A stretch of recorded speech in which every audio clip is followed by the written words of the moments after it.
Bismillahirrahmanirrahim. Alhamdulillahirabbil alamin. Wa bihi nasta'inu ala umuri dunya waddin. Wassalatu wassalamu ala asyrafil anbiya'i wal mursalin wa ala alihi wa ashabihi ajma'in. La hawla wa la quwata illa billahil aliyyil azim. Qala Allah Ta'ala fi kitabihil karim wa huwa asdaqul qailin. A'udzu billahi minasyaitonir rajim. Bismillahirrahmanirrahim. Inna hadzal Qur'an yahdi lillati hiya aqwam.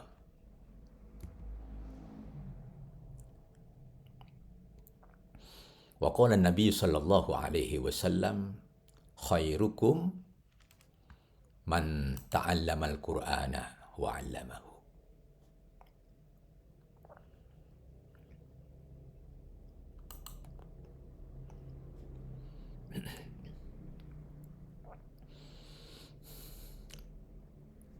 Amma ba'd,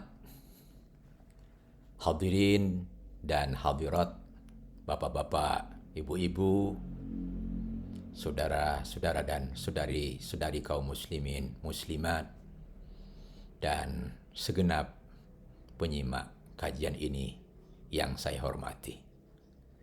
Bagaimana kabar ya kita pada pagi hari ini?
Baik, saya lanjutkan.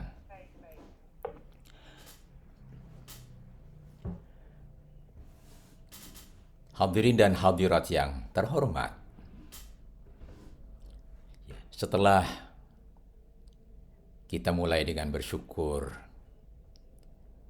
dan pujian kehadiran Allah Subhanahu wa taala, kita lanjutkan kajian kita berkenaan dengan tema yang sudah kita sama-sama maklumi, bahwa Al-Quran, seperti kita maklum, adalah kitab suci yang di dalamnya berisi petunjuk-petunjuk yang demikian luas, banyak, dan terbentang ke hadapan kita untuk senantiasa dikaji, dipahami, dibaca dengan jelas, dan digali isi kandungannya. Atas yang seperti itu, maka Rasulullah Muhammad SAW dalam hadis yang diriwayatkan oleh sahabat Utsman bin Affan radhiyallahu an menyampaikan kepada kita bahwa khairukum man ta'allamal Qur'ana wa 'allamahu. Sebaik-baik kalian, demikian Rasulullah menyebutkan dalam hadis tersebut, man ta'allamal Qur'ana wa 'allamahu, adalah orang yang belajar Al-Quran dan mengajarkan Al-Quran. Hadis ini kalau kita simak berdasarkan pemahaman yang jelas bahwa Al-Quran itu berisi pelajaran, dan kita diberi kesempatan mengajarkan Al-Quran yang ada di dalamnya. Seperti kita maklum bahwa Al-Quran itu, kalau kita simak lebih lanjut, secara bahasa adalah al-makru, sesuatu yang memang harus dibaca. Al-Quran menantang kita membacanya. Sehingga yang memahami misi kerasulan Nabi Muhammad SAW, Muslim dan non-Muslim sekalipun dipersilakan membaca Al-Quran itu. Nah, ini berisi ungkapan bahwa memang misi Rasulullah Muhammad SAW termasuk misi Al-Quran adalah memberi rahmat kepada umat seluruh alam. Dengan demikian, maka Al-Quran, kalau kita simak dari pengertiannya, misalnya disebutkan kalamullah. Al-Quran itu adalah firman Allah. Al-munzalu ala Muhammadin, yang diturunkan kepada Nabi Muhammad biwasitati Jibril. Dengan perantaraan malaikat Jibril. Al-manqulu alana bitawatur. Dinukil, dipindahkan, diturunkan kepada kita dengan cara mutawatir. Sekali diturunkan kepada Nabi Muhammad, diketahui oleh sahabat-sahabat lain, minimal 4-5 orang sahabat tahu itu, kejadian itu. Al-muta'abbad bitilawati, ini kekhasan Quran, dianggap ibadah dengan membacanya. Maka kitab ini kalau kita simak, demikian luas cakupannya. Banyak sekali pembacanya. Dan yang membaca itu tentunya kalau kita simak dalam perkembangannya, Al-Quran dibaca oleh umat yang sedemikian banyak di seluruh dunia. Muslim dan tentunya boleh dipersilakan juga kepada non-Muslim misalnya demikian.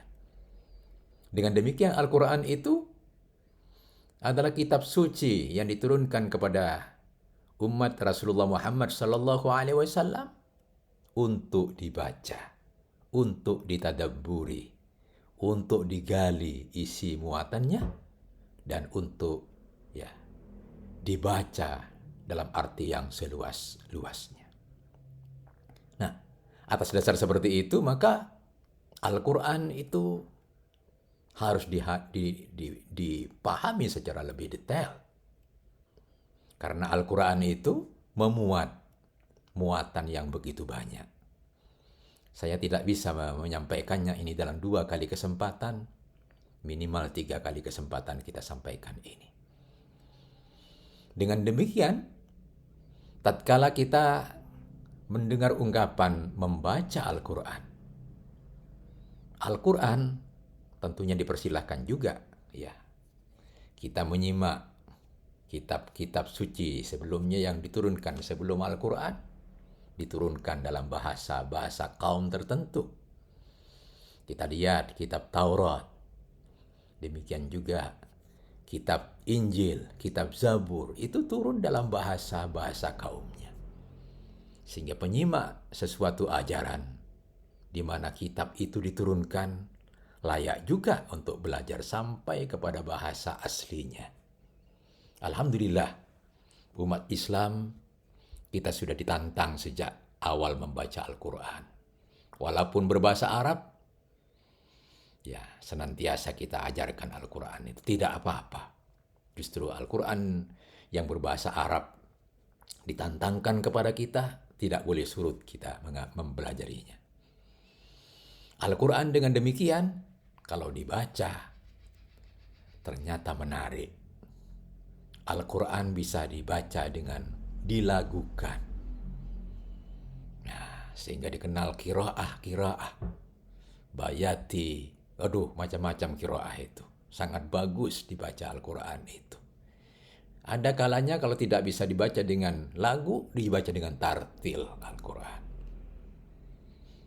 Tartil dengan lagu saja kurang nikmat Al-Quran dibaca, mesti pakai musik. Nah, musik itu secara teknik dekat dengan ilmu tajwid. Yang panjang dibaca panjang, yang pendek dibaca pendek. Nah, demikian pula dengan bacaan-bacaan teknik yang tentunya dipahami dalam ilmu tajwid. Ada kalanya kita membaca itu tidak cukup dengan tajwid, tartil, dan qiraah. Padahal qiraah saja ada qiraatus sab'ah. 7 macam bacaan Al-Quran yang cukup menarik juga akhir-akhir ini dibaca. Ada yang membaca Al-Quran dengan hafalan. Mereka tidak cukup dengan membaca Al-Quran, menghafalkan isi Al-Quran. Ya. Ayat-ayat Al-Quran yang 6.300 ya, 6.356 ayat Al-Quran itu dihafalkan di luar kepala. Ya, rasanya sangat banyak di Indonesia bahkan dunia yang melakukan seperti itu. Al-Quran tidak cukup membaca dengan seperti itu, tapi membaca dengan pemahaman. Pemahaman pun ada kalanya pemahaman ringkas. Ya, banyak orang yang pemahaman mungkin bahasa, yang penting bahasa, misalnya tafsir Jalalain dibaca secara seperti itu. Ada kalanya dengan bahasa yang luas, bahasa keilmuan. Di Indonesia saja ya sudah banyak tafsir. Tafsir Al-Misbah, Prof. Quraisy misalnya begitu, ditampilkan di tengah-tengah kita. Nah, tafsir dalam negeri kita lihat yang juga populer di luar negeri, tafsir Al-Munir misalnya begitu. Bagus dari Syekh Nawawi Banten. Dalam bahasa Jawa kita kenal tafsir Al-Ibris misalnya begitu, sudah ditulis sedemikian rupa. Itu pemahaman yang di dalamnya ada yang tersurat, tersirat, ya, dan tentunya tersorot, ya, pemahaman yang terkait dengan ayat Qur'aniyah juga dengan ayat yang kauniyah. Hadirin dan hadirat yang saya hormati, dan Al-Quran ternyata tidak cukup membaca dengan yang seperti itu dan memahaminya seperti itu, tidak cukup. Karena Al-Quran adalah kitab yang disebutkan tadi memberi petunjuk. Petunjuk bukan sekedar petunjuk teknik-teknik tertentu yang lepas dari amal. Al-Quran harus dibaca dan dipelajari untuk sekaligus mengajarkan cara memahaminya yang benar. tentang bagaimana melaksanakan petunjuk dari Al-Quran itu. Ya. Dengan begitu, ya, hadirin dan hadirat, Al-Quran itu benar-benar harus dibaca ya sesuai dengan maksud Al-Quran itu diturunkan. Kita alhamdulillah, dan tentunya hari ini saya belum siap untuk menyampaikan detail-detail lebih lanjut dari ilmu Al-Quran. Ternyata di Al-Quran mengajarkan kepada kita hal-hal terkait dengan bidang akidah. Akidah ini berisi keimanan, ya, hal-hal terkait dengan kepercayaan yang benar. Sejak dari Tuhan itu siapa dan Tuhan itu bagaimana dikenalkan oleh kita, ya, manusia menurut versi kita, atau Tuhan itu mengenalkan dirinya. Ternyata Al-Quran memperkenalkan Tuhan oleh Tuhan sendiri lewat ayat-ayatnya. Sehingga dengan demikian Tuhan itu diketahui apa yang beliau kehendaki dengan ayat itu, dengan apa mengenai dirinya. Sehingga Tuhan tidak bisa dipersepsikan salah. Karena Tuhan itu mengenalkan dirinya, Huwallahu ahad. Demikian di surat Al-Ikhlas.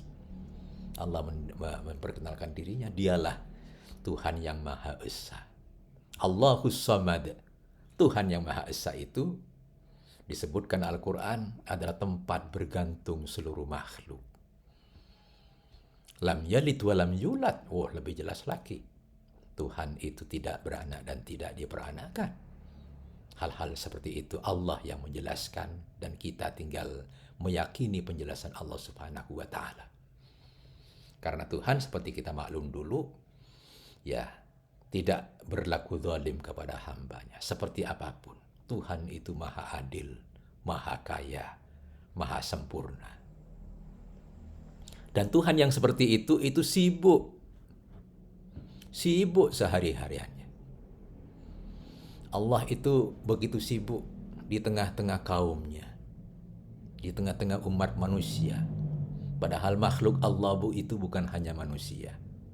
Planet ini dicipta oleh Allah. Tidak ada yang tak beraan planet ini. Langit yang kita lihat, tidak jelas di mana jaganya langit. Ada enggak jaganya kita tidak tahu. Berapa jauh langit dari pandangan kita juga tidak tahu. Pesawat terbang, ya, 30.000 kaki dari atas tanah bisa terbang dengan bebas. Sekiranya naik pun, ya tentunya silahkan saja naik, tapi bisa kembali tidak ke bumi. Nah, luar biasa Allah. Nah, Allah seperti itu dijelaskan sendiri oleh Allah Subhanahu wa Ta'ala. Allahu la ilaha illa huwal hayyul qayyum. Tidak ada Tuhan, kata Al-Quran. Demikian dijelaskan oleh Al-Quran. La ilaha illa huwal qayyum. Kecuali beliau, Allah. La ta'khudhu sinatun wa la naum. Allah itu tidak pernah ngantuk dan tidak pernah tidur. Itu kalau Tuhan yang seperti itu. Ya, lahu ma fis samawati wa ma fil ard. Seluruh yang ada di langit dan di bumi ini beliau yang punya. Sehingga kita makhluk ini dipinjami harta sesuai dengan apa yang kita usahakan. Ingat, dipinjami itu. Umur kita juga ditentukan oleh Allah. Tidak ada manusia yang tidak meninggal. Semua ini meninggal. Ketentuan itu disebutkan dalam Al-Quran. Kullu nafsin dha'iqatul maut. Semua makhluk ini akan mencicipi, ya, kematian. Dan kematian itu pelajaran yang sangat luar biasa. Kafa bil mauti wa'idan. Disebutkan begitu. Cukup sebetulnya kalau orang ini tahu dengan bahwa dia akan mati, meninggal, wa'idan, sebagai pelajaran. Tapi kadang-kadang kita tidak bisa mengambil pelajaran. Dengan demikian maka diingatkan kita oleh Allah dalam pelbagai kesempatan. Al-Quran membentangkan bagaimana Allah mengingatkan manusia. Ya, setiap manusia tentunya ada di situ antara lain rasa takut. Ada juga rasa harap. Kalau orang tidak pernah memiliki rasa takut, tentunya ya layak dicek kesehatannya normal apa tidak itu. Ya, manusia juga punya rasa harap. Atas takut yang seperti itu manusia memiliki harapan. Tapi bukan hanya untuk takut. Manusia diajari untuk berani. Berani hidup. Dan tentunya berani mati. Dan orang yang sehat dalam pandangan Al-Quran adalah orang yang setiap harinya memikirkan juga bahwa dia beramal seakan-akan meninggal besok. Jadi beramal full. Tapi beramal dia seakan-akan hidup selama-lamanya. Tapi ketika beramal supaya mantap, khusyuk, fokus, dia membayangkan bahwa ini seakan-akan amal terakhir saya. Saya harus berlaku baik hari ini. Saya berlaku yang terbaik yang dapat saya persembahkan hari ini. Jadi, dari keterangan Al-Quran, manusia itu harus prestatif. Hidupnya harus lancar dan sukses. Dan tidak boleh gagal sekali hidup. Karena hidup di dunia ini memang hanya sekali, tidak ada ke besok kembali. Orang-orang yang sudah dimasukkan oleh Allah ke neraka besok ingin kembali, Tuhan, minta kembali ya Tuhan. Saya ingin kembali wahai Allah. Sebentar saja, ingin bersedekah saja Tuhan. Besok begitu. Saya hanya ingin bersedekah. Karena bersedekah itu pahalanya bukan untuk siapa sebetulnya, untuk dirinya. Berinfak, iya untuk dirinya juga. Mengeluarkan zakat fitrah, ya untuk dirinya dan keluarga. Zakat mal untuk dirinya juga kembalinya. Zakat mal itu bukan seluruh hartanya dizakatkan. Hanya persen-persen tertentu. Itu pun hanya 2,5%. Loh, luar biasa ya nisab itu. Nah, makanya kita sebagai umat yang membaca menjadi jelas nanti. Jangan main-main dengan tugas membaca. Karena membaca itu diperintahkan kepada kita seumur hidup.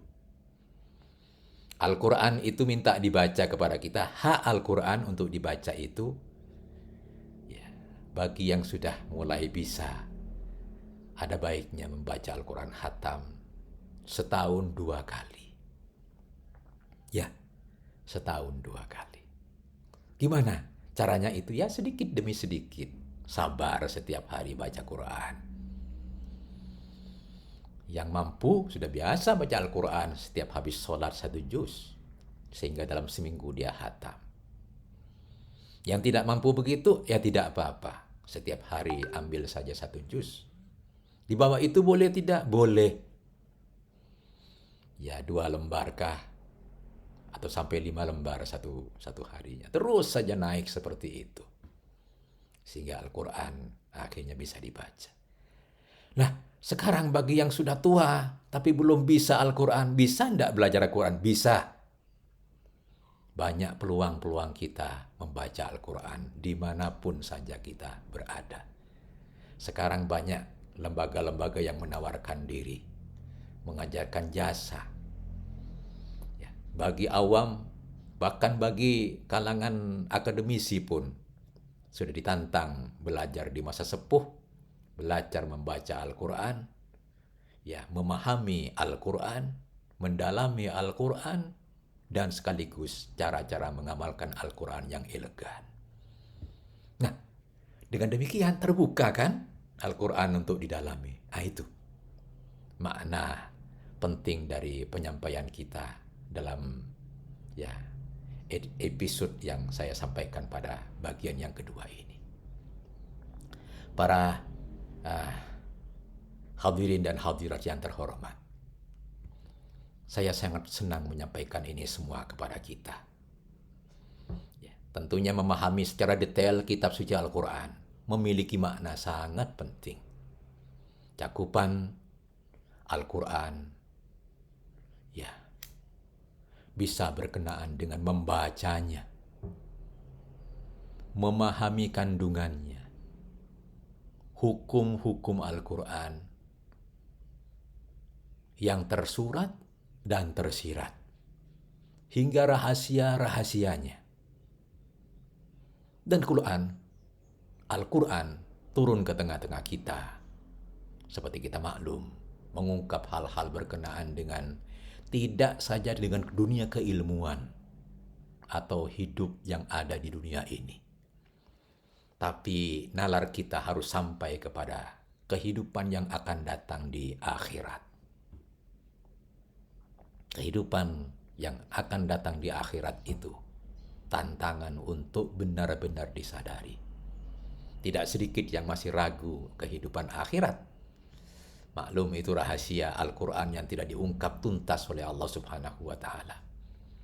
Dan ingat, bagi yang mempelajari kehidupan akhirat, luar biasa. Luar biasa. Kita pun yang tahu besok siapa yang amat menyesal dan siapa yang sangat menyesal dan siapa yang masih menyesal, ternyata berkaitan dengan kehidupan akhirat. Kehidupan akhirat mala ainun ra'at, tidak bisa digambarkan dengan penglihatan seperti ini. Wala udhunun sami'at, dan tidak bisa dipaparkan lewat indera pendengaran kita. Karena sebegitu indah akhirat itu. Tapi akhirat itu juga misteri bagi orang yang betul-betul menentang paparan Al-Quran. Akhirat itu Allah yang memilikinya dan sudah dibuat oleh Allah Subhanahu wa Ta'ala. Orang yang sangat atau amat sangat benar-benar menyesal adalah besok yang terkait dengan neraka ada 3. Pertama, mereka yang akan mendiami neraka selama-lamanya. Tentunya, lain kesempatan tentunya kita bilang siapa yang akan mendiami selama-lamanya ini. Yang kedua, menyesal juga, tapi tidak semenyesal yang pertama adalah mereka yang masih akan masuk surga, tapi mencicipi neraka. Aduh, ini menyesal juga. Karena neraka itu baru panasnya saja sudah luar biasa. Panas dari kaki, menghanguskan seluruh usus sampai di ubun-ubun. Itu pun tidak langsung meninggal. Ya, begitu kulit ini sudah matang, seluruh badan ini sudah masak, sudah gosong, diganti lagi yang baru, dibakar lagi seperti itu. Betapa walaupun hanya mencicipi, panas neraka tidak terbayangkan. Dan neraka itu dicicipi juga bagi mereka yang teledor dengan urusan ketaatan kepada Allah, iman dan takwa kita. Loh, bagaimana orang Islam yang masuk langsung ke surga, itu pun mereka masih menyesal. Menyesal apa? Menyesal karena surga itu sedemikian indah. Di situ ada bidadari-bidadari yang disiapkan kepada kita. Ada wildan yang senantiasa melayani apa yang kita butuhkan. Kita minta hidangan seperti apa, langsung siap hadir. Wildan pun melayani kita. Disiapkan oleh Allah Subhanahu wa Ta'ala. Kita masuk ke bagian surga yang mana? Ya Allah, kenapa saya tidak masuk surga yang satunya lagi? Subhanallah, saya menceritakan Al-Quran sampai di sini saja. Besok kita lanjutkan lagi saja karena Al-Quran masih Demikian banyak yang layak kita jelaskan. Mungkin ada pertanyaan, masih adakah ilmu-ilmu lain yang dapat dikuak dalam pemahaman secara riset mendalam dari studi terhadap Al-Quran? Saya ya jawab ada. Minggu depan kita akan melanjutkan itu. Semoga siaran ini bermanfaat, mengantarkan kekukuhan iman bagi kita, dan kita menjadi orang yang sehat, lancar aktivitas, sukses dan selamat fid dini wad dunya wal akhirah. Ya, sekian. Apabila ada kesalahan, kekhilafan, kekurangan, mohon maaf yang sebesar-besarnya. Wassalamualaikum warahmatullahi wabarakatuh.